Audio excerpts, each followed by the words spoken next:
Okey, 10.35. Jadi insya-Allah jom kita buka kelas kita dengan Ummul Furqan Al-Fatihah. A'udzubillahi samii'al minasyaitonir rajim. Bismillahirrahmanirrahim. Alhamdulillahirabbil alamin, arrahmanir rahim, maliki yaumiddin. Iyyaka na'budu wa iyyaka nasta'in. Ihdinas siratal mustaqim. Siratal ladzina an'amta 'alaihim ghairil maghdubi 'alaihim waladdallin. Amin. Amin amin ya rabbal alamin. Alhamdulillah alhamdulillah. Jadi bertemu lagi kita secara maya. Minta maaf juga beberapa hari tak sempat buat kelas, dan sebenarnya hari ni pun saya hampir-hampir tunda kelas kita sebabnya pagi tadi anak murid saya baru dia kontak saya bagi tahu yang anak murid saya meninggal. So arwah Raja Mariam adalah salah seorang daripada murid saya. Lama kami dia belajar dengan saya sebenarnya. Banyak hal yang kita on call dan sebagainya. Cuma dia macam terkejut lah bangun subuh pagi tadi tiba-tiba dapat WhatsApp yang mengatakan beliau dah meninggal dunia. Maka cumanya saya tak dapat nak keluar. Kenapa tak dapat nak keluar? Sebab saya dah deal juga dengan maid untuk bantu kemaskan rumah, untuk bantu settlekan bilik satu tu. Jadi saya takut nanti banyak hal yang tertunda. Tapi itulah dia.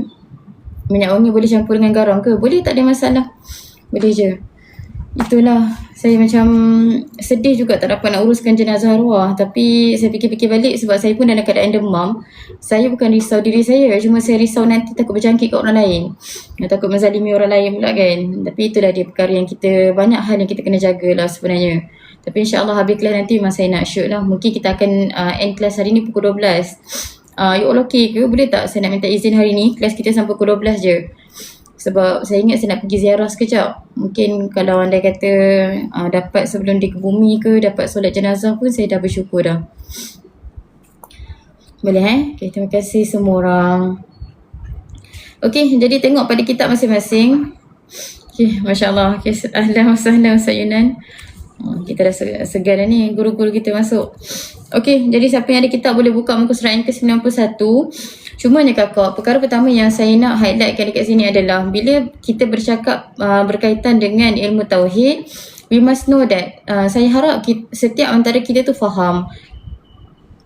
Nak faham apa Ustazah? Nak faham yang setiap kali kita belajar tauhid, tauhid itu bukan sekadar dekat dalam kitab. Kalau andai kata kita belajar dekat dalam kitab ataupun kita tinggalkan dekat dalam kitab semata-mata, maka kulit kayu lah, kertas itulah yang terpaling alim. Kertas itulah yang terpaling ada sifat ubudiyah. Tapi hakikatnya kakak-kakak yang dirahmati Allah Ta'ala sekalian, tauhid itu adalah pakaian kita, pakaian hati kita. Maka belajar untuk apa? Belajar untuk implement ketauhidan yang kita belajar daripada kitab dalam kehidupan seharian kita. Banyak kali saya sebutkan, saya tidak pernah berbangga kalau andai kata ada di antara kita yang khatam berpuluh-puluh kitab ataupun beratus-ratus kitab tauhid. Saya tidak pernah berbangga kalau andai kata kita ni, setiap antara kita ni dah dobit dekat kitab tu sampai hilang betul. Tulisan-tulisan asal kitab pun hilang sebab penuh dengan dobit-dobit daripada kita. Perkara itu bukanlah patut dibanggakan. Tapi perkara yang kita patut syukuri adalah apa-apa yang kita belajar dalam kitab, kita dapat implement dalam kehidupan seharian kita. By who or by who, ala kulli hal perkara itulah perkara yang sangat-sangat sepatutnya jadi cita-cita kita. Kita kena jadi hamba Allah Ta'ala yang bertauhid.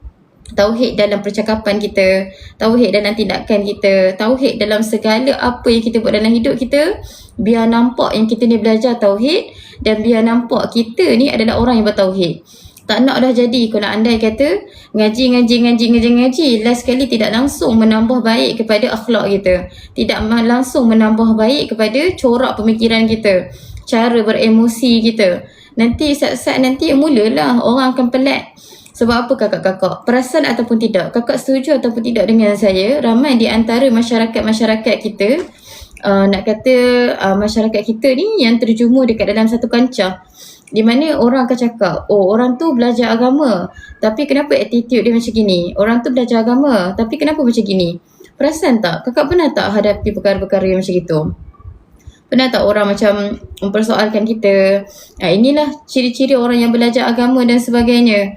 By hook or by crook kakak, sebenarnya sorry to say, saya tidak pernah menolak dakwaan sebegitu. Sebab apa? Kadang-kadang kita jangan ingat kita meletakkan, oh masyarakat kita sangat jumut terhadap agamawan. Sebab itulah orang tak suka orang yang beragama. Kakak, ingat pesan saya satu perkara. Pokok tu kakak, dia tak akan bergoyang kalau tak ada angin. Nak sebut pokok tak akan bergoyang kalau tak ada angin, dan takkan ada fitnah kalau andai kata kita tidak membuka ruang-ruang fitnah tu. So ala kulli hal, sebab itulah banyak kali saya tekankan, kalau kamu orang yang belajar tauhid, buat cara orang yang belajar tauhid. Kalau kita adalah orang yang berzikir, tunjukkan akhlak sebagai seorang yang berzikir. Kalau kita duduk pada muraqabah, kita duduk pada musyahadah, maka tunjukkan attitude kita, mind setting kita, heart setting kita sebagai orang yang betul-betul berpakaian dengan pakaian agama. Terkadang kita terlalu berkecil hati dengan nak kata tumahan-tumahan manusia, sedangkan kita sendiri pun tidak menjaga sebaik-baiknya apa yang Allah Ta'ala bagi pada kita. Nanti jangan pula nanti mula dah tu timbul, oh kalau macam tu tak apalah ustazah, saya nak berhenti belajar sebab apa saya tak sanggup nak pikul amanah ni. Itulah tandanya kita ni tidak cerdik dan hanya duduk pada emosi yang murahan. Kenapa? Sebab sepatutnya bila kita dapat teguran daripada Allah Ta'ala, sama ada daripada tumahan manusia ataupun daripada teguran guru, dia sebenarnya benda yang you all patut buat, yang kita patut buat adalah improve yourself, realign balik, susun atur balik kita punya mind setting, susun atur balik kita punya heart setting, bukannya lari daripada keadaan kemudian akhirnya kita hanya duduk pada tampuk yang lama. Inilah masalah kita sebagai seorang murid. Kenapa masalah apa ustazah? Tidak bersedia menjadi seorang murid. Bila kita tidak bersedia menjadi seorang murid, kita tidak bersedia menjadi seorang salik, maka kita tidak akan bersiap sedia juga untuk diperbetulkan. Itu yang jadi guru tegur kita kecil hati, guru tegur kita terasa hati, terasa macam tak suka dan sebagainya. Itu adalah tanda kita ni sangat-sangat teruk keadaan hati kita, sehingga kan begitu rigid ataupun begitu keras untuk menerima nasihat-nasihat ataupun penambahbaikan dalam diri kita. So nasihat ni kakak-kakak, ilmu ini, hikmah ini adalah seperti air yang mengalir. Kalau anda kata kakak tak cedok untuk diri kakak, orang lain akan cedok dan akan gunakan, akan manfaatkan ikut semampu mereka. Maka kalau anda kata kita rasa hikmah, nasihat itu tidak kita ambil, dan kita rasa aku tak ambil, makna kata sedih lah sebab hikmah itu, nasihat itu tidak diambil. Sebenarnya tidak begitu. Kalau kita tak ambil, orang lain akan ambil. So ala kulli hal, kita lah yang akan jadi orang yang rugi. Sebab apa? Sebab tidak kutip hikmah-hikmah, tidak kutip nasihat-nasihat, dan akhirnya kita yang pada akan datang tak ada beza dengan kita yang sebelum ini, belajar ke tak belajar ke sama juga. Maka sebab itulah kakak-kakak tasyrik balik niat. Kenapa kita belajar? Sebab itu banyak kali saya sebut kan, kita belajar bukan sebab kita nak pandai. Kita belajar ni bukan sebab kita nak mendapik dada depan orang, menunjukkan kita ni adalah orang yang alim ataupun orang yang belajar. Tidak, sebab hakikatnya dalam ilmu itu sendiri ada fitnah bagi ahli ilmu. Tapi kita belajar kakak-kakak, dobitkan pada kitab masing-masing. Kita belajar supaya kita dapat improve ubudiyah kepada Allah Ta'ala. Saya ulang, kita belajar perkemaskan fardu ain supaya kita dapat improve ubudiyah kepada Allah Ta'ala. Catat dulu, dah catat nanti bagi tahu, okey?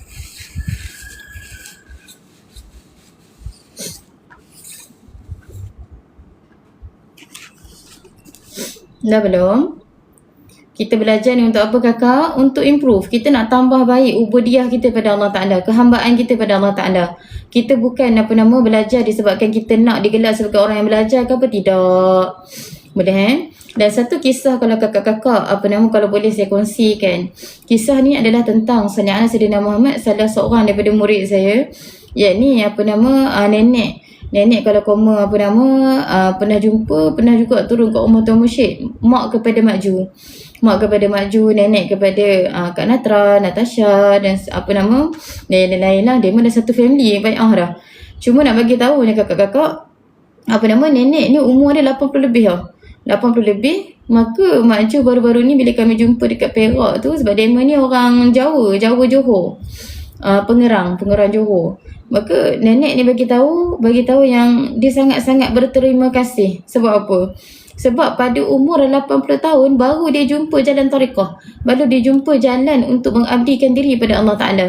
Dan dalam keadaan yang kadang-kadang ingat-ingat lupa kaifiat, dalam keadaan yang ingat-ingat lupa zikir, tapi dia buat ke tidak? Buat sungguh-sungguh. Nampak tak kakak? Ada di antara kita yang jumpa jalan pulang di saat umur kita dah nak kata hujung-hujung usia. Ada di antara kita yang jumpa jalan pulang di saat umur kita tu masih muda. So ala kulli hal, manakah yang lebih baik? Dua-dua keadaan lebih baik kalau kita duduk di kalangan orang yang mensyukuri nikmat Allah Ta'ala dan ambil peluang untuk kita perbaiki diri kita. Boleh dapat So kenapa nak kena perkemaskan kefahaman kita kat situ? Sebab sallallahu alaihi wasallam Muhammad, saya nak setiap antara kita tu faham. Kenapa kita belajar tauhid? Kita belajar tauhid supaya kita jadikan tauhid itu sebagai pakaian kita. Boleh dapat jadikan tauhid itu sebagai pakaian kita. Okey, so hari ni tengok pada perenggan yang last perenggan tu, dan makna Muhammad Rasulullah. Okey, jumpa tak? Cari dulu, kalau dah jumpa nanti bagi tahu jumpa. Dan makna Muhammad pesuruh Allah itu ialah, kita akan start dekat situ. Jumpa tak kakak? Jumpa tak? Okay, very good. Okay, maka tengok pada kitab masing-masing. Qala musannifu rahimahullah ta'ala wa nafa'ana bi ulumihi fi dharaini amin. Amin amin ya rabbal alamin. Dan makna Muhammad pesuruh Allah itu ialah, Muhammad itu seorang manusia yang dilantik akan dia oleh Allah Ta'ala menjadi rasul dan pesuruh untuk menyampaikan segala barang yang diwahyukan kepadanya akan segala makhluk. So perkara yang saya nak kakak-kakak gariskan dekat sini adalah, yang pertama, gariskan perkataan seorang manusia. Gariskan perkataan seorang manusia dekat situ. Maka yang seterusnya adalah seorang manusia. Kemudian yang kedua, gariskan perkataan dilantik oleh Allah. Dilantik akan dia oleh Allah Ta'ala. Dilantik akan dia oleh Allah Ta'ala. Dah. Seterusnya, menyampaikan sebarang yang diwahyukan kepadanya. Menyampaikan, highlightkan dekat situ, segala barang yang diwahyukan kepadanya. Dan yang keempat, yang kelima gariskan perkataan segala makhluk. So ala kulli hal kakak-kakak, Sayyidina Muhammad Rasulullah sallallahu alaihi wasallam ini adalah seorang manusia. Dia adalah seorang manusia, maka nak sebutkan dekat sini betapa spesialnya umat manusia ini sebab kekasih Allah Ta'ala, pesuruh Allah Ta'ala itu diangkat daripada kalangan manusia. So maknanya kata kita patut bersyukur sebab daripada keturunan kita ni, daripada kelompok kita ni diangkat oleh Allah Subhanahu Wa Ta'ala untuk menjadi seorang manusia, seorang rasul, So maknanya kata mesti ada rahsia yang tersimpan pada seorang manusia itu, sehingga kan Allah Ta'ala memilih seseorang lelaki daripada kalangan manusia untuk menjadi sebagai pesuruh dia. Tak mungkin Allah Ta'ala buat sesuatu itu tanpa sebab, ataupun tidak mungkin Allah Ta'ala buat sesuatu itu sebab untuk sebab remeh-temeh. Sebab Allah Ta'ala ni kakak adalah Tuhan yang sangat-sangat teliti tau kakak. Bila Allah Ta'ala ni adalah Tuhan yang sangat-sangat teliti, tak ada satu pun perkara yang Allah Ta'ala buat tanpa sebab yang sangat solid. Kena faham kat situ. Maka sebab itulah kakak, bila mana Allah Ta'ala memilih seorang rasul daripada kalangan manusia, kita kena faham satu mesej yang penting. Ada satu sir ataupun satu rahsia yang Allah Ta'ala letakkan pada manusia, yang Allah Ta'ala tak letakkan kepada manusia yang lain, kepada makhluk dia yang lain. Dan perkara itulah perkara yang kita patut syukuri dan kita patut explore. Dekat manakah, apakah disebabkan para rasul itu diangkat daripada golongan manusia. Tapi ala kulli hal kakak, kenapa? Apakah signifikannya? Ada di antara kita yang bertanya soalan, Ustazah, kan manusia ni bukan boleh terbang pun. Tak boleh terbang, kalau terjun ke bawah pun insya-Allah meninggal. So maknanya kata kita kena faham dekat sini. Ada juga yang tanya, kenapa malaikat itu tidak menjadi seorang rasul? Kenapa jin tidak diangkat menjadi seorang rasul? Maka ala kulli hal kakak, sebabnya yang pertama, Allah Ta'ala kita panggil sebagai mengiktiraf manusia itu sebaik-baik ciptaan. Okey, kakak dobekkan, catatkan satu. Poin yang pertama adalah Allah Ta'ala iktiraf manusia itu sebagai sebaik-baik ciptaan dia. Yang kedua, supaya senang nak follow syariat. Yang kedua, supaya mudah nak ikut syariat. Kalaulah andai kata kakak-kakak, sebagai contoh, semalam saya ada sembang dengan guru saya berkenaan dengan satu golongan ni. Dia ala kulihal kakak, kenapa saya sentuh hal ni? Macam ramai antara mungkin masyarakat yang tertanya-tanya kan, kenapa setiap kali kita mensyarahkan ada saya sentuh-sentuh isu semasa. Sebab ada kaitan kakak. Isunya adalah berkenaan dengan satu kelompok ni, satu golongan ni yang pergi cari seorang sahabat saya. Untuk apa? Untuk tarik demo yakin dan percaya ada harta demo yang terkumpul ataupun yang tertanam dekat satu tempat ni. Dia sebenarnya, saya cakap dekat guru saya sebenarnya demi Allah, saya tak risau dan saya tak kisah kalau andai kata orang yang terlibat itu adalah orang yang mahir ilmu gaib. Tapi masalahnya orang yang pergi itu pun di antara sanubari dengan nurani pun tak kenal lagi, dan juga di antara sallallahu Sayyidina Muhammad, di antara jin dengan syaitan pun tak dapat nak beza, di antara bunian dengan jin pun tak dapat nak beza. Maka sallallahu Sayyidina Muhammad boleh beranikan diri bawa anak-anak yang kecil-kecil pergi duduk bertapa dekat dalam hutan semata-mata untuk tarik harta yang mereka percaya ditinggalkan untuk mereka. Itu adalah satu perkara yang agak galat. Kenapa agak galat kakak-kakak? Hal ini kakak kena faham. Sallallahu Sayyidina Muhammad, kita kena faham apa Ustazah? Kita kena faham bahawasanya tak ada satu pun perkara yang berlaku dekat atas muka bumi Allah Ta'ala ini melainkan untuk tes ketauhidan kita. Saya ulang lagi sekali kakak, tak ada satu benda pun yang berlaku di atas muka bumi Allah Ta'ala ini melainkan untuk uji ketauhidan kita kepada Allah Ta'ala. Ala kulihal, bila kakak terjebak ataupun jebakkan diri dalam hal-hal yang macam gitu, dia masalahnya yang kelompok yang saya maksudkan ni adalah seorang ibu dan menjebakkan anak-anaknya sehingga kan 2 daripada 3 anak dia jadi dah duduk pada dunia sendiri dah. So perkara tu perkara yang saya sangat-sangat risaukan. Dan kenapa saya kata ada kaitan dengan tauhid? Bila dia sebut satu ayat tu, saya tahu je tauhid tak kemah ataupun tauhid tak selesai. Ayat apa dia sebutkan? Pernah satu kali tu arwah abang dia sakit selepas demo ni ambil dulang tembaga. Macam biasalah kalau kita nak ambil barang-barang daripada alam sana ni, antara perkara ataupun barang-barang yang kita kena cari yang hardcore sikit, dulang tembaga dan sebagainya. Maka bila lepas si abang ni ambil dulang tembaga dekat satu rumah ni, maka 3 hari dia sakit teruk, kulit dia kena makan dan sebagainya, dan dia tengah nazak. Maka si adik dia ni, which is kenalan saya ni, call saya, Assalamualaikum Ustazah, boleh tak nak minta abang saya ni meninggal hari Jumaat, sebab barakah lah sikit. La ilaha illallah Muhammadar Rasulullah. Saya waktu tu memang meletup lah kakak. Saya ni adalah orang yang mengajar tauhid kakak. Kakak jangan nak buat ayat-ayat macam gitu. Kita ni hanya boleh berdoa sahaja. Sebab itu saya letak hakikat doa tu. Bila kita doa kakak, kita hanya boleh minta sahaja. Hakikatnya Allah Ta'ala yang meletakkan. Dah kalau hal tauhid sebegitu pun anda tidak selesai, macam mana anda nak main-main dengan benda-benda yang lebih samar? So perkara itulah perkara yang saya sebutkan. Kalau anda kata tak selesai tauhid, jangan berani-berani nak jebakkan diri dalam hal-hal yang tidak sepatutnya. Sebab itulah juga kakak-kakak, saya pesan supaya perkemaskan tauhid. Sebab anda kulihal ingat pesan saya, tak kisahlah you all duduk dalam bidang ataupun kakak duduk dalam bidang apa lagi, bidang apa-apa sajalah yang tarik-tarik barang sebagainya, pastikan tauhid core. Pastikan tauhid tu core. Tauhid tu core bukannya setakat kakak tahu pembuka pintu langit tu adalah kalimah la ilaha illallah. Kalau takat pusing-pusing kat situ je kakak, adik-adik saya dekat tadika tu pun boleh jawab kakak. Tak nak sampai situ. Nak sampai kakak boleh duduk dalam satu keadaan yang bila mana datang bisikan pun kakak tidaklah sewenang-wenangnya yakin itu adalah suara Allah Ta'ala. Sebab apa? Sebab boleh tolak dengan laisa kamitslihi syai'. Sebab itu saya pesan tauhid perkemaskan kakak. Selagi mana tauhid tak perkemaskan, banyak jurang-jurang yang kita akan terpeliat, banyak jurang-jurang yang kita akan jatuh.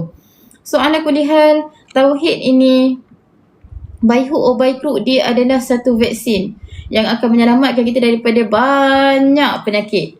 Sebab itulah kakak, tauhid perkemaskan. Boleh dapat Dan inilah juga satu perkara yang kita nak highlightkan. Bila disebutkan dekat sini, Sayyidina Muhammad SAW itu adalah seorang manusia. Makna kata dekat sini kakak, berhenti merasakan manusia ini adalah selemah-lemah makhluk dan berhenti merasakan bahawa jin dan syaitan itu adalah sebesar-besar makhluk yang boleh kita berharap.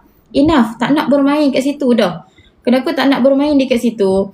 Sebab kalaulah andai kata kita ni daripada golongan orang ataupun makhluk yang lemah, kenapa Allah Ta'ala pilih khalifah daripada kalangan manusia? Maka be cerdik, jadi cerdik dekat situ. Jadi berhenti menyembah satu makhluk Allah Ta'ala yang yang nak sebutkan sini bukan nak kata mereka dah lagi lemah daripada kita. Tak, mereka ada kekuatan mereka, kita ada kekuatan kita. Cuma ni yang kita nak highlightkan dekat sini adalah berhenti mensyirikkan Allah Ta'ala dengan sesuatu yang tidak layak bagi Allah Ta'ala untuk kita syirikkan. Boleh dapat So buang satu mentaliti. Oh takutnya, ini kalau saya sebut pasal hantu ni yang ketar-ketar dari lutut ni. Contohlah saya sebut, kamu nak belajar-belajar ni, kamu tak nampak depan kamu duduk sebelah-sebelah tu adalah seekor dua yang bertanduk-tanduk. Nanti mulalah tu saya cakap macam tu meremang tengkuk saya. Saya cakap macam gitu, ini saya. Macam tu lah tu. Tapi benda tu kita tak nak dengar dah. Kenapa? Sebab hakikatnya dia memang dengan kita pun. Ada je kakak. Saya mengajar tak pernah lagi tak ada makhluk lain duduk sekali. Tapi tak apa, belajar sekadar belajar.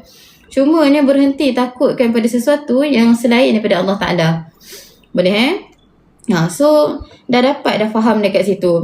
Kenapa saya suruh gariskan gariskan perkataan seorang manusia dekat situ, supaya you all faham. Bila Sayyidina Sayyidina Muhammad, Allah Ta'ala lantik seseorang ataupun lantik khalifah daripada kalangan manusia tu, makna kata manusia tu adalah satu ciptaan yang baik dan kita kena explore tentang perkara tu. Boleh Yang kedua yang saya minta kakak gariskan adalah dilantik oleh Allah Ta'ala. Maka kita kena faham satu perkara kakak, Allah Subhanahu Wa Ta'ala itu adalah Tuhan sekalian alam.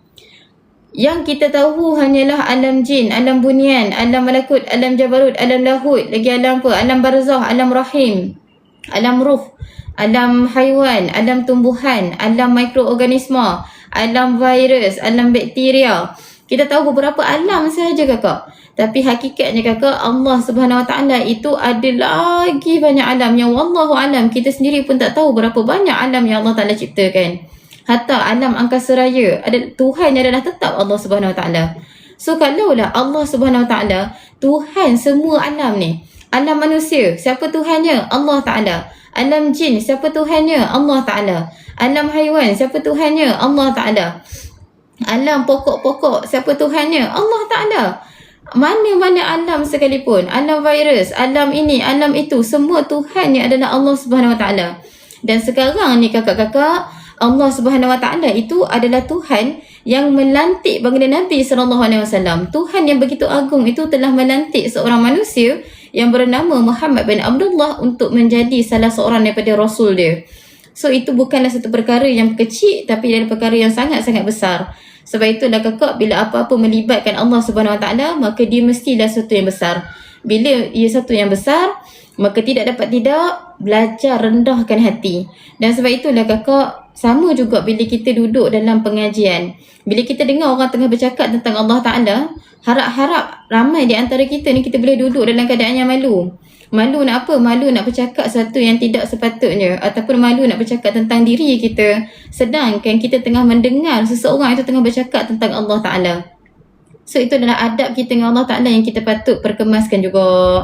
Boleh Okay, sambung. Menjadi rasul dan pesuruh untuk menyampaikan segala barang yang diwahyukan. Inilah yang menyebutkan antara salah satu daripada sifat wajib bagi rasul itu adalah tabligh. Nabi tidak menyembunyikan apa-apa yang telah diwahyukan kepadanya, yang untuk disampaikan, semua disampaikan belaka. Semua disampaikan belaka. Kenapa kita kaitkan perkara ni kakak? Maka Sayyidina Muhammad suka juga untuk saya kongsikan. Ada satu satu jemaah ni, satu kumpulan yang mengaku tariqah. Tapi bukan tariqah, mereka menjalankan satu aktiviti kebatinan semata-mata. Maka pernahlah sekali tu saya sembang.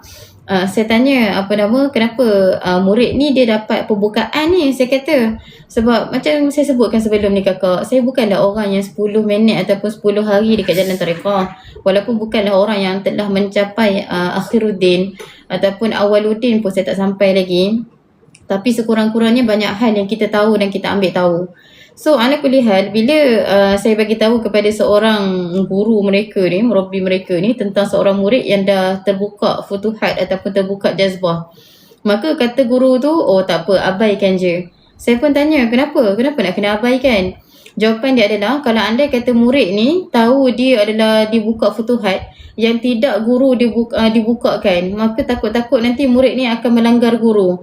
La haula wala quwata illa billah. Kakak, perkara ni perkara yang sangat halus. Di jalan tarekat sebenarnya kakak, kalau seseorang itu betul-betul dibukakan futuhat, kita akan bagi hak dia. Tapi kalau anda kata kita tidak tidak membuat sedemikian, maka tidak layak kita gelar diri kita sebagai seorang guru ataupun pembimbing kerohanian. Sebab apa? Setiap antara kita tu ada je bahagian-bahagian.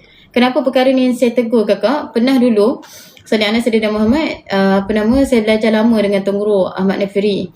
Maka Abah Nafiri pernah menyebutkan, dia kata hakikatnya Abah pun tak pernah hadapi apa yang Ain hadapi. Tapi Abah cari dalam kitab ada perkara tu. Maka ini adalah perkara yang Ain hadapi, tak dia bagi syarahan dekat dalam kitab. Tapi hakikatnya dihadapi ke tidak, dia lalui ke tidak? Tidak. Ada perkara yang jazbah yang murid dapat, guru tak dapat. Dan ada perkara yang guru dapat, murid tak dapat. So maknanya kata ala kulli hal dekat situ, bagi je hak murid kalau anda kata tu memang hak dia. Boleh faham ke tidak? Maka ala kulli hal, kenapa diceritakan tentang kes ni adalah supaya kita nampak seseorang yang betul-betul sebagai seorang yang ikut jalan Nabi, dia akan ikut sikap akhlak baginda Nabi SAW. Akhlak Nabi yang mana satu? Tu tulis kat situ. Menyampaikan segala barang yang diwahyukan. Kalau itulah perkara yang disampaikan, dia tidak menahan-nahan untuk sampaikan kepada murid. Sebab itulah guru-guru tapi yang kena faham juga. Termasuklah juga teguran-teguran. Kalau anda kata memang wajib ke atas seorang guru itu menegur murid-murid, maka kamu kena hadap je. Kamu kena hadap dan kamu kena lalui je. Kenapa? Sebab kalau bukan guru yang negur, kamu nak tunggu siapa yang tegur? So perkara tu pun kita nak kena perhalusi juga. Boleh? Dan untuk sekalian makhluk. So maknanya kata dekat sini kakak-kakak kena faham juga. Sayyidina Muhammad bin Abdullah nak sebutkan dekat sini, sallallahu alaihi wasallam itu bukan hanya diutuskan kepada umat manusia sahaja. Saya ulang lagi sekali, Nabi tidak hanya diutuskan kepada umat manusia sahaja, tetapi Nabi juga diutuskan kepada semua makhluk. Kepada semua makhluk. Termasuklah kalau depan kita ada ikan. Ikan ni pun terjebak juga di kalangan makhluk Allah Ta'ala yang telah diutuskan baginda Nabi SAW kepadanya. So mana kata dekat sini, perkara yang kita kena hadam dan kita kena faham adalah betapa hebatnya Sayyidina Muhammad SAW, betapa spesialnya kedudukan baginda Nabi SAW, sehingga kan baginda ni diutuskan kepada sekalian makhluk, kepada semua makhluk, bukan hanya manusia sahaja. Maka kalau musannif, maka kata musannif, maka tidak nampak dan tidak terima di akal akan seseorang yang dilantik dengan jadi pesuruh Allah Ta'ala itu, melainkan bersifat dengan sifat siddiq, macam mana yang kita sebutkan tadi. Setiap seseorang ataupun bila kita dah tahu baginda Nabi SAW ini dilantik oleh Allah Ta'ala yang sangat-sangat hebat, Allah Ta'ala yang ada berjuta-juta ataupun banyak sangat alam, tapi Allah Ta'ala telah memilih Sayyidina Muhammad bin Abdullah menjadi salah seorang daripada pesuruh dia. Perkara tu bukanlah perkara yang biasa-biasa. Dan kalau Allah Ta'ala pilih, mestilah sifat-sifat ini ada kepada baginda Nabi SAW. Yakni sifat apa yang pertama? Gariskan, bulatkan dekat situ. Yang pertama adalah sifat siddiq. Yang kedua, sifat amanah. Yang ketiga, sifat fatanah. Yang keempat, sifat tabligh. Siddiq tu apa? Siddiq tu yang membenarkan, yang benar. Yang datang daripada baginda Nabi SAW adalah benar-benar belaka. Boleh faham tak kakak? So makna kata dekat sini yang kita kena faham dekat sini, bila kita sebut yang datang daripada Nabi tu yang siddiq sahaja, kat sini kakak, saya nak kakak highlightkan, notakan dekat situ. Nak catat apa Ustazah? Dobitkan. Hanya Allah dan Rasul sahaja yang benar, sedangkan kita level betul sahaja. Saya ulang lagi sekali.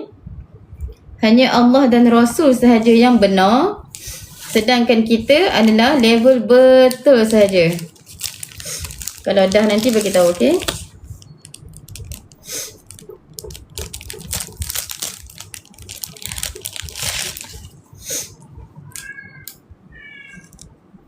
Dah belum? Dah Okay, very good. So mana kata dekat sini, kenapa nak kena highlight kan? Kenapa nak tuliskan nota kan dekat situ? Hanya Allah Ta'ala dengan Nabi je yang benar. Yang lain semua level-level betul. Supaya yang pertama kakak, kita kena sedar hakikat yang kita boleh salah. Kakak tuliskan dekat satu lagi sudut buku kakak. Okay. Tuliskan dekat situ, kita ni level betul sahaja. Dah tulis belum? Kakak tulis dulu. Saya nak sambung next nota yang saya nak minta kakak dobitkan dekat situ. Dah? Okay, very good. Maka bila kita tahu dekat situ, kita ni level betul sahaja. Gariskan. Yang pertama, maka kita boleh jadi buat salah. Kita boleh jadi salah kakak. Kita boleh jadi salah. Okay, kita boleh jadi salah bila kita dah tahu yang kita ni level betul saja. Yang kedua kakak, selain daripada kita boleh jadi salah, kita boleh jadi betul dan kita boleh jadi salah balik. Yang kedua tu, yang pertama tadi kita boleh salah. Yang kedua, kita boleh betul sekarang, akan datang kita boleh salah pula. Yang ketiga, belajar raikan pendapat. Belajar raikan pendapat. Yang ketiga.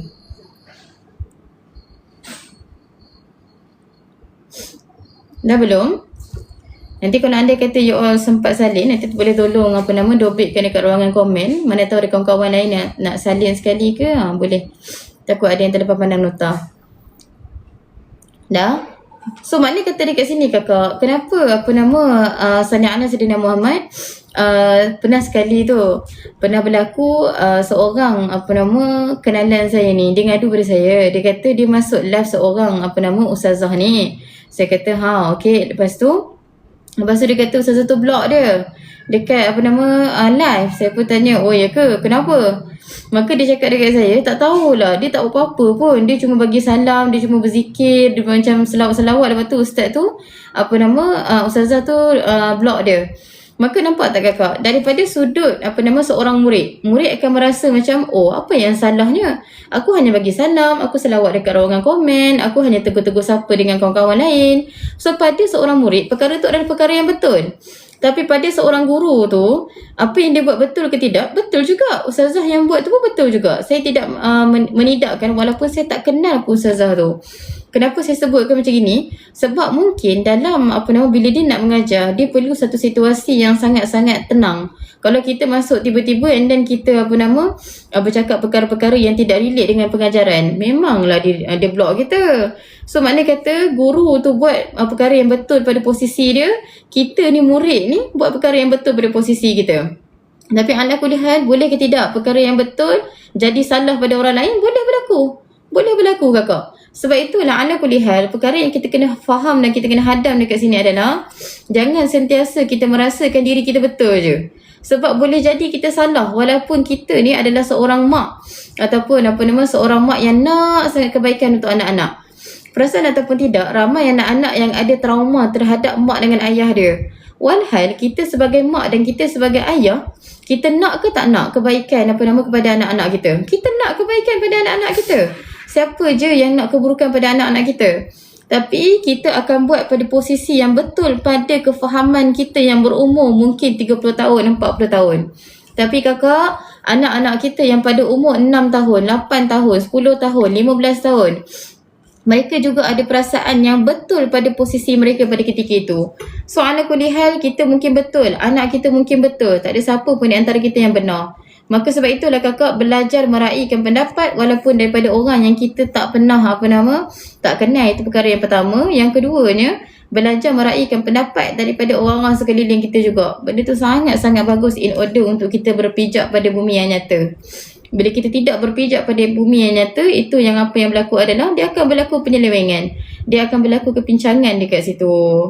Boleh faham So ala kulli hal, perkara yang kita kena hadam dan kita kena faham dekat sini, kita ni level betul je.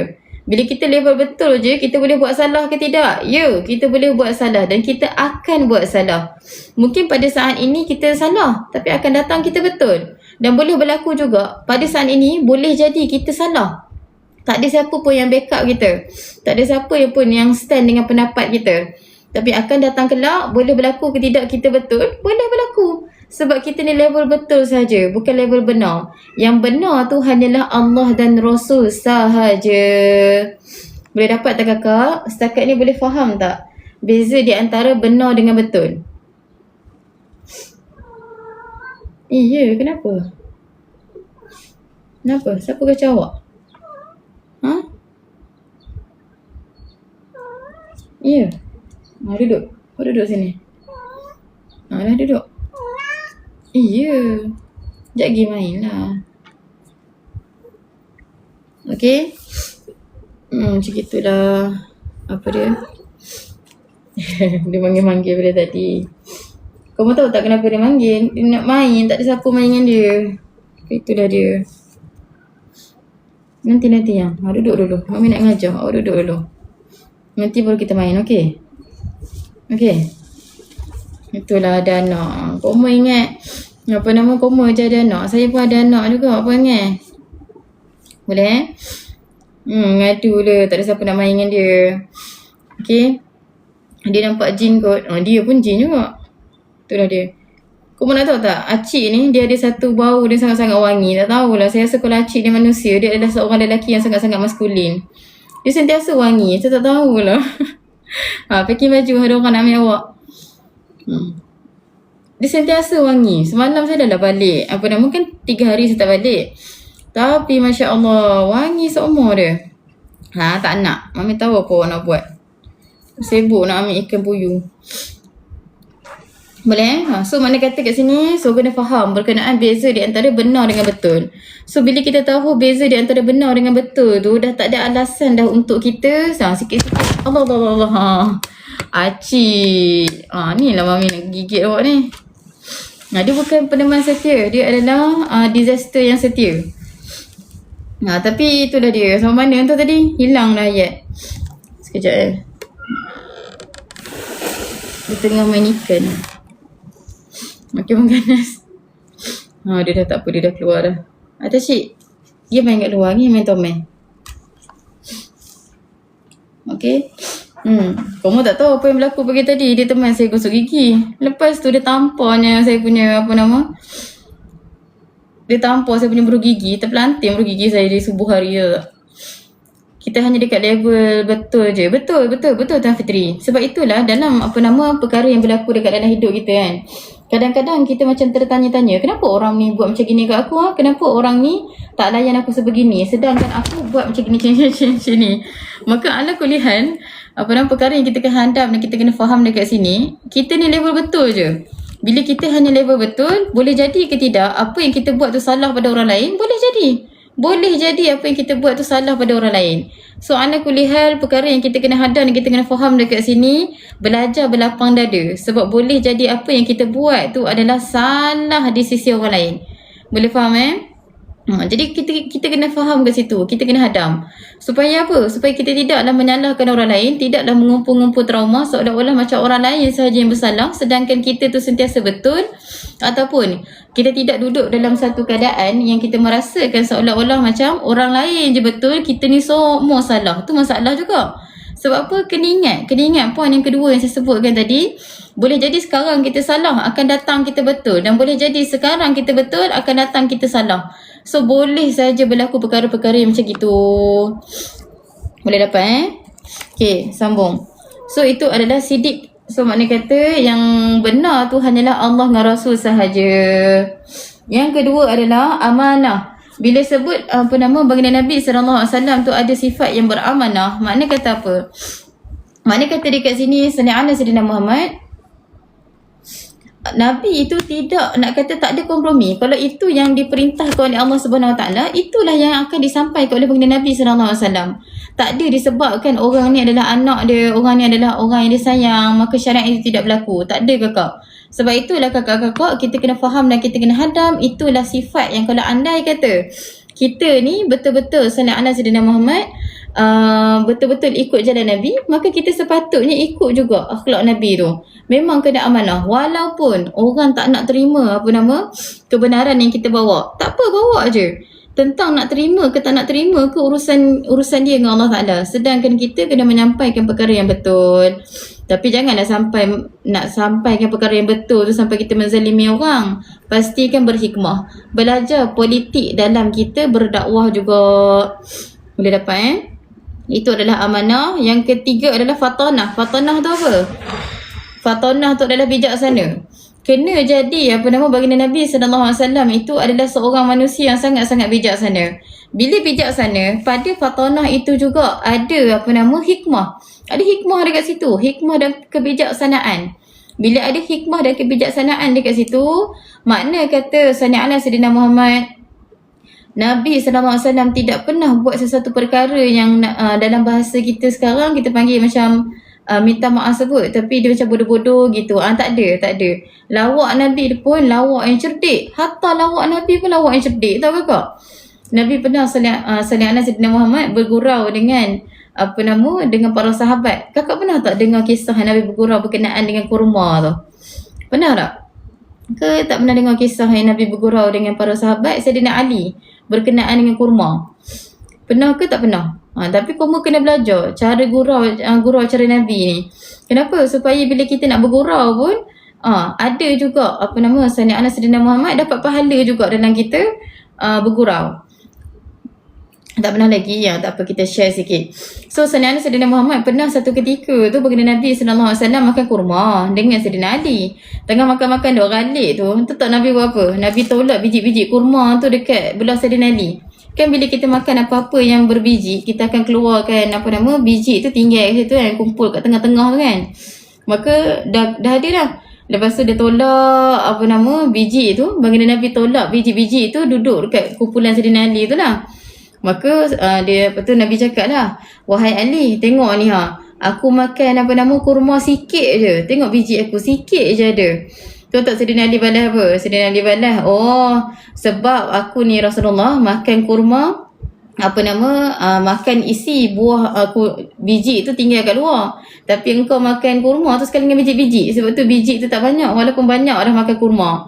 So makna kata, walaupun dalam keadaan yang bergurau senda, nak kata bermesra sesama sahabat-sahabat tu pun, dema ni akan bergurau untuk benda yang betul, benda yang ilmiah. Dia tak ada lawak-lawak bodoh macam kita buat April Fool ke, tak ada. Sama juga Sayyidina Muhammad, baginda Nabi SAW pernah main tutup mata. Nabi tutup mata daripada belakang, kemudian Nabi tanya, cuba teka ni siapa? Mana kata dekat situ Sayyidina Muhammad cara Nabi bergurau pun macam itu juga. So nanti kakak-kakak boleh apply juga kat rumah. Mainlah tutup-tutup mata suami. Cuba abang teka ni siapa. Kalau dia sebut nama perempuan lain tu, insya-Allah lah kakak alang-alang tutup mata tu, tutup hidung tu pun. Insya-Allah. Alang-alang dia tak terkenal kita ni siapa kan. Biar dia kenal malaikat maut pulak rupa macam mana. Tu contoh. Okey. Kot-kot lah kita tutup mata suami, tanya cuba teka siapa. Sekali suami kita sebut nama perempuan lain, turunkan tangan sikit, tutup hidung. Tutup hidung dia sampai tak payah angkat. Bila dia tengok, biar dia kenal sikit apakah beza di antara isteri dia dengan malaikat maut. Rupa-rupanya tak ada beza. Macam itulah contohnya. Boleh boleh buat. Okey. Tapi kalau anda kata Sayyidina Muhammad, kalau kita duduk sorang-sorang tiba-tiba ada orang tutup mata kita tu, itu lain cerita dah tu kakak. Kalau macam gitu, beli garam berbotol-botol pun insya-Allah tak selesai. Mungkin kakak yang kena makan garam tu banyak-banyak sikit. Boleh itulah dia. So makna kata fatanah, kena bijaksana. Dalam kita nak bergurau pun tak boleh bergurau yang Sayyidina Muhammad, gurauan yang tidak ada asal usul.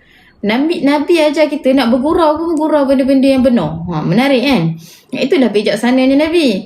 So ala kulli hal kakak-kakak, kita pun kena jadi gitu juga. Pastikan kita ni nak bergurau-gurauan yang cerdik.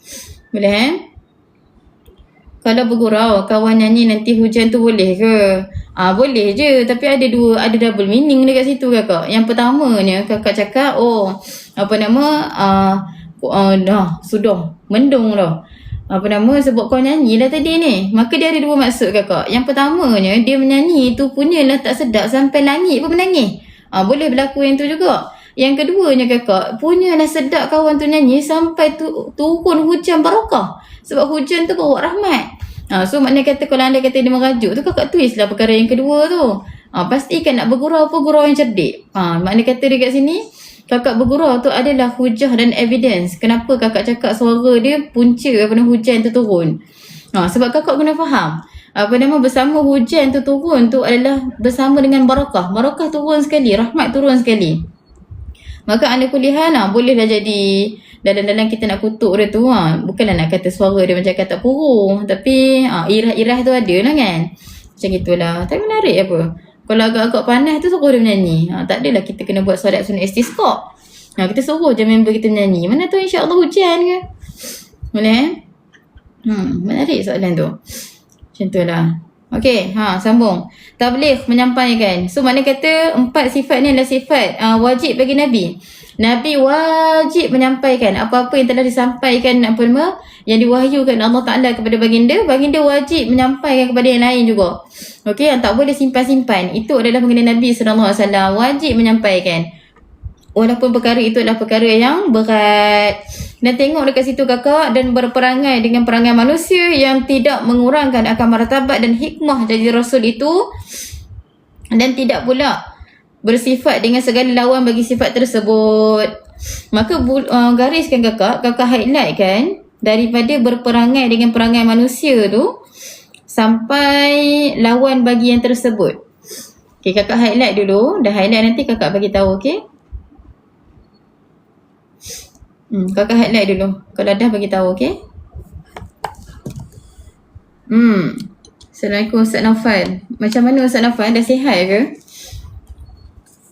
Kabare Ustaz Naufal. Kabare kau no? Okey, yang lain dah catat belum? Dah highlight belum? Highlight kan? Daripada berperangai dengan perangai manusia tu sampai lawan bagi yang tersebut. Highlight kan dulu. Dah? Kak Mimi dah? Yang lain dah belum? Okey dah, very good. Maka tuliskan dekat situ kakak, itu adalah sifat harus bagi Rasul. Saya ulang, itu adalah sifat harus bagi Rasul. Nabi nak buat boleh, Nabi tak buat pun tak ada masalah. Contohnya, sifat harus bagi Rasul adalah berperangai macam perangai manusia biasa. Contohnya, manusia biasa buat apa? Makan. Manusia biasa buat apa? Nikah. Manusia biasa buat apa? Minum, tidur. Maka semua tu adalah perkara-perkara yang manusia biasa buat. So maknanya kata kalau andai kata baginda Nabi SAW buat perkara-perkara macam gitu, boleh ke tidak? Boleh, tak ada masalah. Tidak langsung menurunkan ataupun menggugurkan tahap-tahap kemuliaan sebagai seorang Rasul. Kenapa kena syarahkan perkara ni kakak? Supaya dapat membezakan para anbiya dengan konsep dewa-dewa itu bukanlah perkara yang sama. Boleh faham Saya ulang lagi sekali. Para Rasul dengan konsep dewa-dewa tu bukanlah perkara yang sama. Kadang-kadang ada di antara kita menganggap dewa-dewa yang kita dah tengok dekat dekat movie dan sebagainya tu adalah mungkin inilah kot kita samakan pula dengan konsep kenabian ataupun mereka ni adalah kita panggil sebagai utusan Tuhan. Sebenarnya tak macam gitu. Tak nak macam gitu, tak nak samakan. Sebab memang tak sama pun.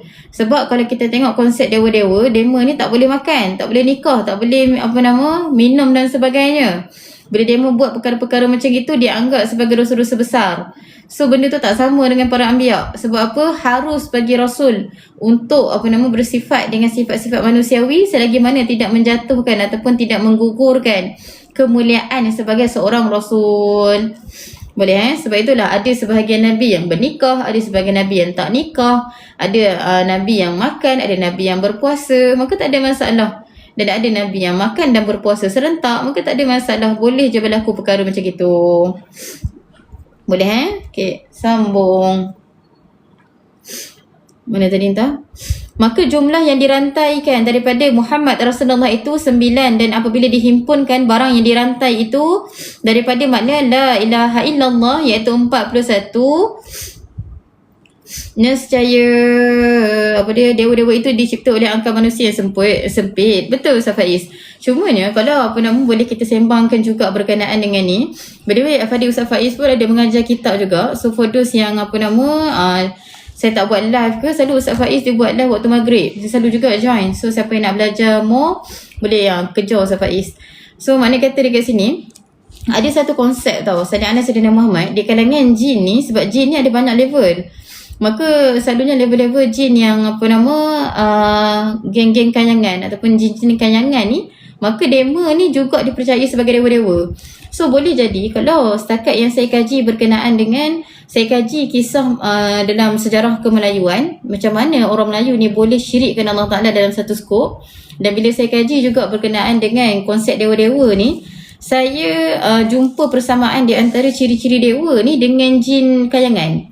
Maka boleh jadi dewa yang dimaksudkan tu adalah daripada jin kayangan. Dan kalau antara masyarakat kita selalu panggil dema sebagai apa? Tu Panglima Hitam, antara nama-namanya lah tu. So kita pun terjebak je sebenarnya dengan konsep-konsep ni. Cuma konsep nama je yang lain, tapi konsep dia sama juga berkenaan dengan kedewa-dewaan juga. Sebab tu saya perkemaskan dewa-dewa, konsep dewa-dewa tidak sama dengan konsep para rasul. Boleh faham Para rasul dan para nabi adalah manusia yang diutuskan oleh Allah Ta'ala, dan itulah perkara yang saya nak highlightkan tadi. Bila manusia maka berpijak pada lantai ke tidak, pada tanah ke tidak? Ya, berpijak pada tanah. Makan, minum, bermuamalat, berurusan, bernikah, ada anak dan sebagainya, maka itu adalah sifat harus bagi rasul. Tapi ala kulli hal ada 4 sifat wajib bagi rasul, dan kita dah syarahkan juga tadi, siddiq, amanah, tabligh, fatanah. Itu adalah 4 sifat yang wajib, tidak dapat tidak ada pada rasul.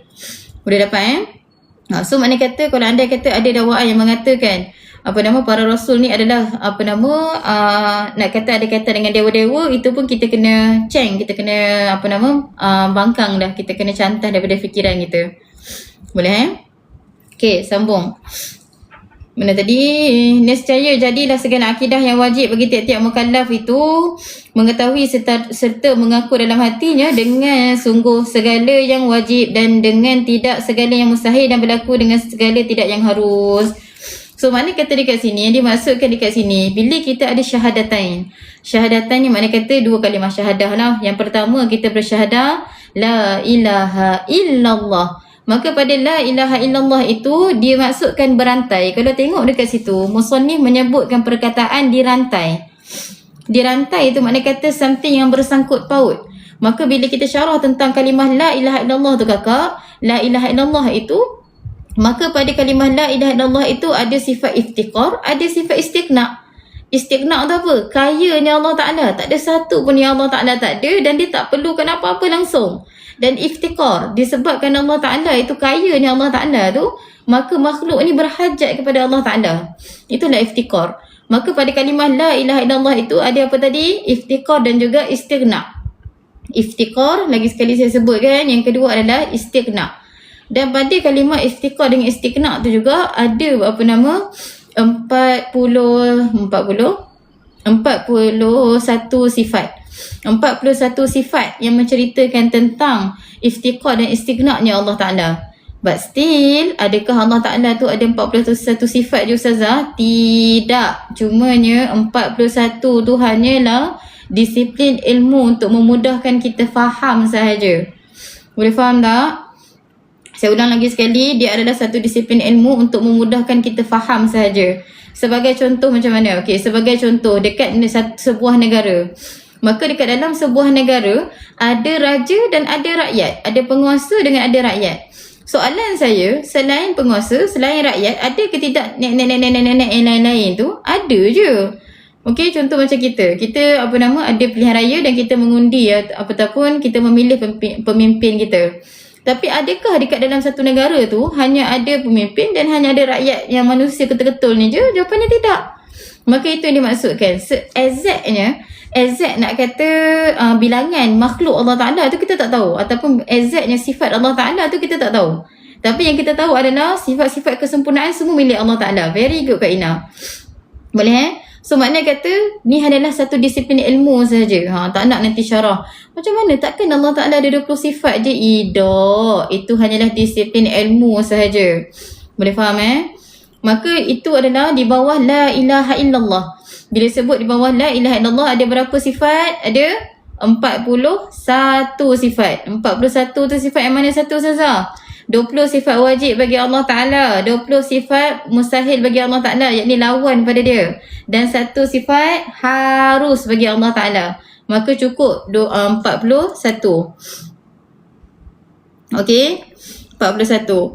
Maka sifat wajib bagi Rasul pula, masuk pula sifat yang bagi Rasul, itu yang disebut sebagai 9 sifat yang dirantai kepada Rasul tu. Sebab Muhammad Rasulullah pula, kita syahadah yang kedua, Muhammad Rasulullah. Pada Muhammad Rasulullah itu ada pula 4 sifat wajib, 4 sifat mustahil dan 1 sifat harus bagi Rasul. Boleh dapat So maknanya kata selesai dekat situ. Maka bila kita total up 41 tambah 9, maka jadilah 50. Maka sebab itulah kita sebut juga ilmu ni sebagai 50 aqaidatul iman. Boleh faham tak? Lepas ni kakak-kakak nak implement macam mana? Tadi awal-awal kelas panjang lebar dah Ustazah ini syarah. Syarah yang mana satu Ustazah? Bila belajar tauhid, pastikan heart setting kita, mind setting kita, action setting kita juga adalah action setting yang bertauhid. So bila dah belajar macam gitu, lepas ni bila kita angkat syahadatain, asyhadu an la ilaha illallah, maka kita kena iktikad dalam hati kita apa? Allah Ta'ala tu ada segala sifat-sifat kesempurnaan. Barulah boleh datang kegetaran dalam hati kita. Ini tidak asyhadu la ilaha illallah, asyhadu anna Muhammadar Rasulullah. Kosong je jiwa. Sepatah benda tak faham. So benda tu yang kita kena perbaiki. Dah belajar tauhid, maka setiap kali syahadah ni la ilaha illallah, kita dah nampak sempurnanya Allah, sempurnanya Allah. Baru kita boleh sangkal kita punya sani'ana Sayyidina Muhammad, keakuan diri tu. Barulah waktu kita buat nafi isbat tu dapat balik Allah tu. Sebab tu lah bila kita rajin bersyahadah, syahadu la ilaha illallah, syahadu anna Muhammadar Rasulullah, maka kuranglah sikit keakuan diri yang ada pada kita tu. Walaupun tak hilang semua pun mudah-mudahan berkurangan sikit.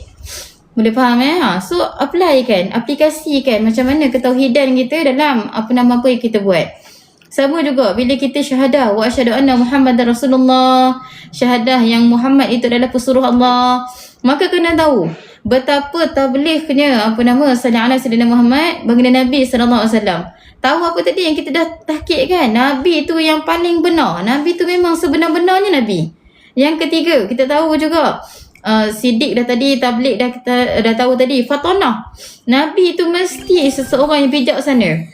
Barulah kalau andai kata ada sallallahu Sayyidina Muhammad, orang yang sallallahu Sayyidina Muhammad yang nak menghina Nabi, ataupun orang yang kita duduk kepada golongan yang kita sembangkan sebelum ni tentang golongan anti hadis, tidaklah kita terjebak dekat situ. Kenapa? Sebab selesai dah Muhammad Rasulullah kat sini. Bila kita dah tahu, tak, Nabi Muhammad itu bukanlah seorang manusia Arab yang kamu duk sembang-sembang kan. Nabi itu adalah lelaki pilihan Allah Subhanahu Wa Taala daripada kalangan manusia yang Allah Ta'ala bagi juga sallallahu Sayyidina Muhammad, yang bagi wahyu ataupun turunkan wahyu kepada baginda.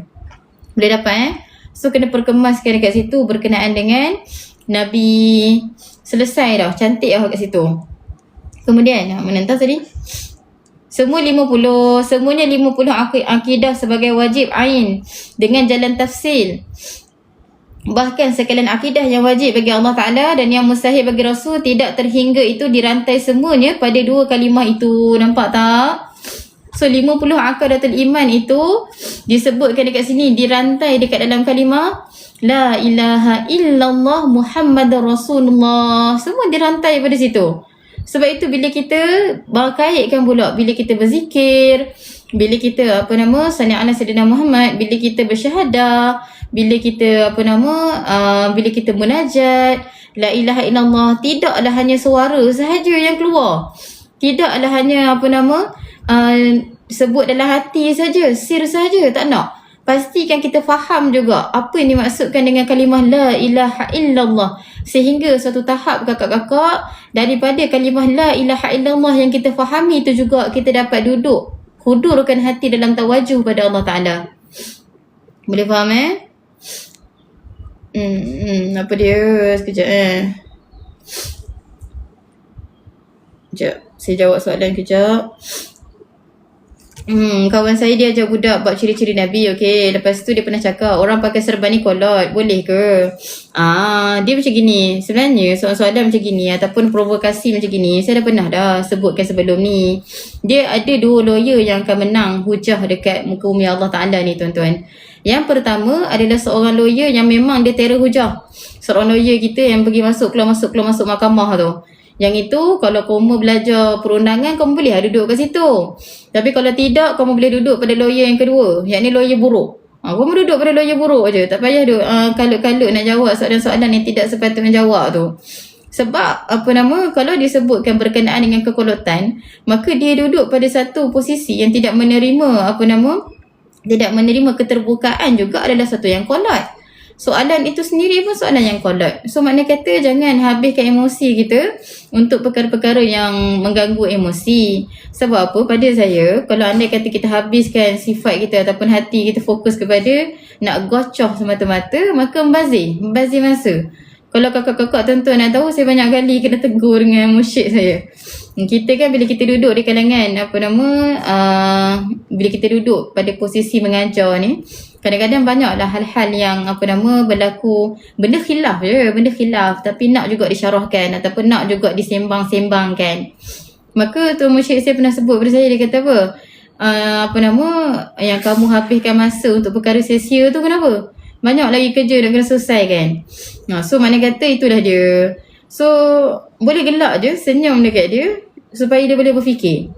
Berfikir yang dia punya statement tu kadang-kadang tidaklah secerdik mana boleh dapat So maknanya kata dalam kita menjawab persoalan-persoalan, kita pun kena cerdik juga. Sebab orang yang nak kata cerdik tu, kalau tanya saya kan, kamu tahu tak, kamu perasan tak? Ni soalan saya nak tanya kamu. Kamu agak-agak daripada logat-logat saya ni asal orang mana? Cuba kamu jawab sekejap.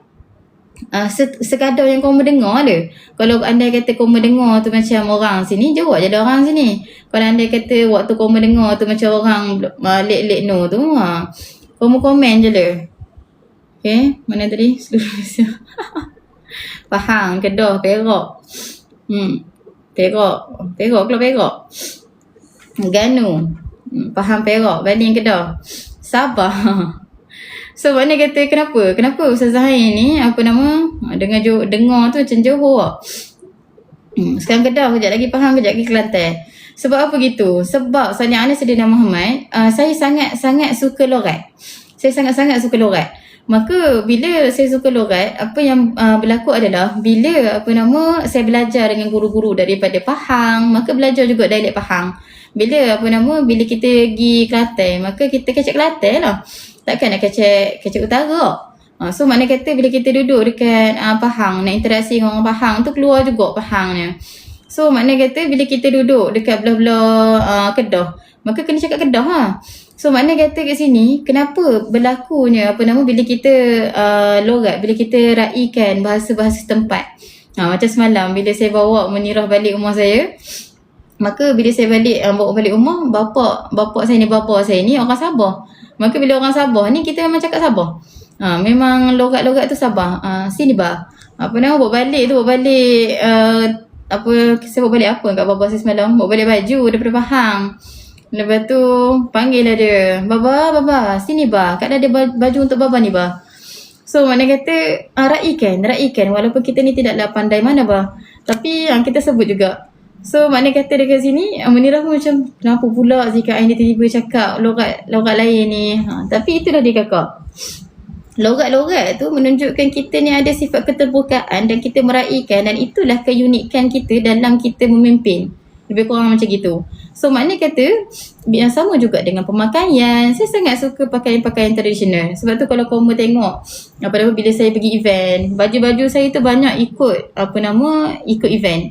Kenapa macam gitu? Sebab pada saya, keunikan yang Allah Ta'ala jadikan tu adalah salah satu daripada tajalli kehebatan Allah Ta'ala, tajalli indahnya Allah Ta'ala. So ala kulli hal, benda ni juga yang kita kena perkemaskan ataupun perbetulkan.